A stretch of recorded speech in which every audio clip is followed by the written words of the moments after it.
Welcome to another episode of China Update, where I provide you guys with the most up-to-date political, economic and geostrategic analysis on the world's number 2 economy.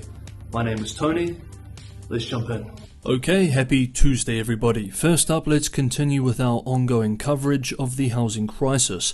Chinese financial media outlet Caixin has taken time out of its Golden Week holiday this week to publish an exclusive report which claims that several real estate developers in the central Chinese city of Zhengzhou, provincial capital of Henan and original epicenter of the mortgage boycott movement, do not have the money to restart construction on stalled residential projects and are only pretending to restart in order to pass inspections. One source is reported to have expressed, quote, "The developers of several projects even hired a few workers to go to the construction sites and pretend to restart work just to get past government inspections," end quote.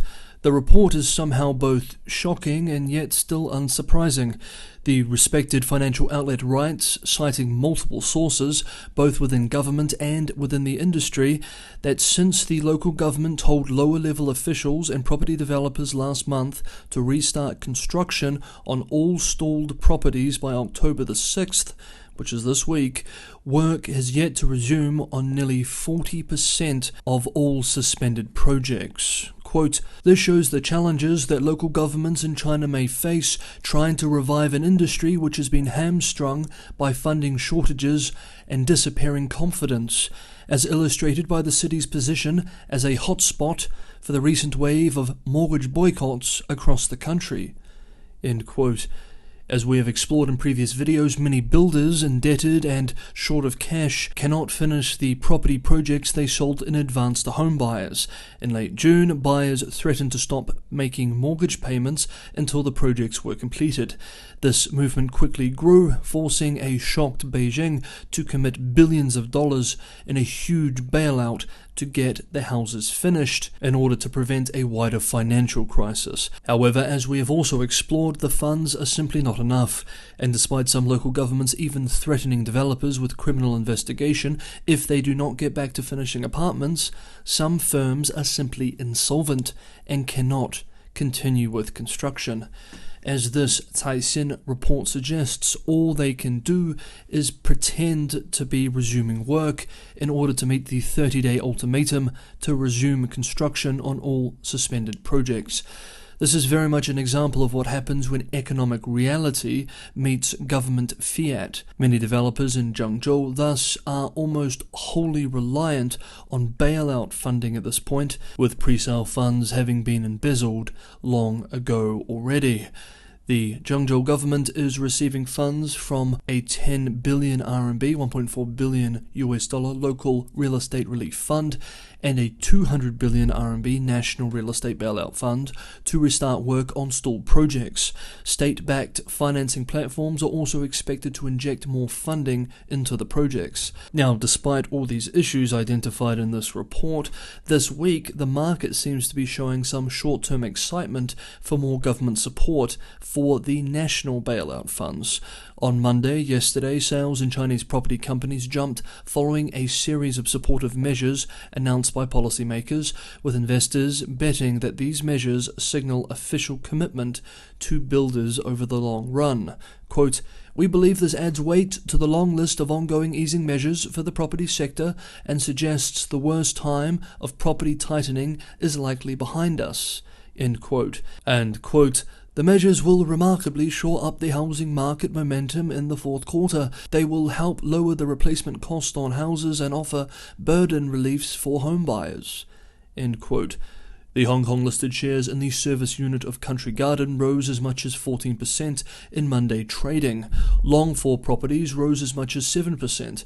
A Bloomberg intelligence gauge of real estate stocks jumped as much as 2.6% during trading in Hong Kong on Monday. The big news exciting the market especially was the People's Bank of China and the China Banking and Insurance Regulatory Commission telling China's 6 largest banks to each offer at least 100 billion yuan, approximately $14 billion of financing support, including mortgages, loans to developers, and purchases of their bonds.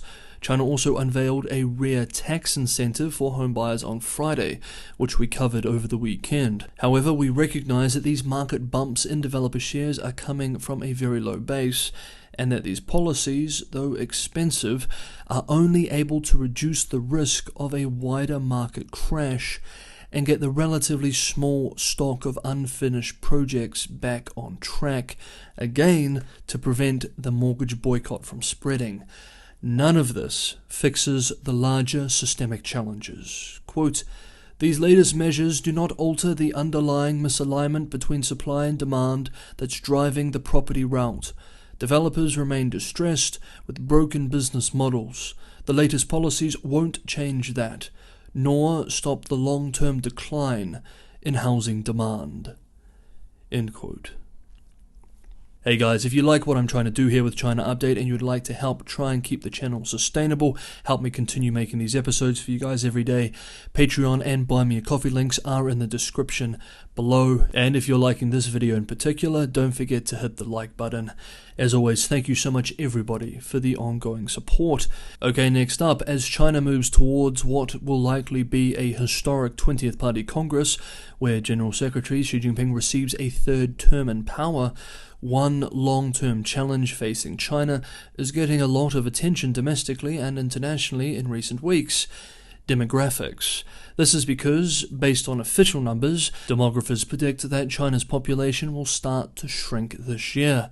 As such, the aging of the country's population will accelerate during Xi's third term. Over the next 5 years, the first cohort of people who became parents during the one-child policy era that began in the 1980s will increasingly graduate from their 60s and 70s into their 80s.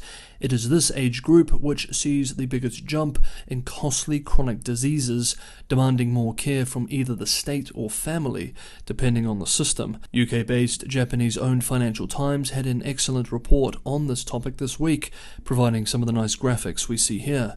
Of course, China's demographic crisis is a topic we periodically discuss on China Update.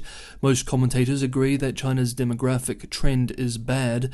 The debate is primarily surrounding just how bad it is and whether Beijing will be able to manage it and continue with its long-term objectives. Experts warn of the cost of an aging population on younger generations and the many systemic flow-on effects of this.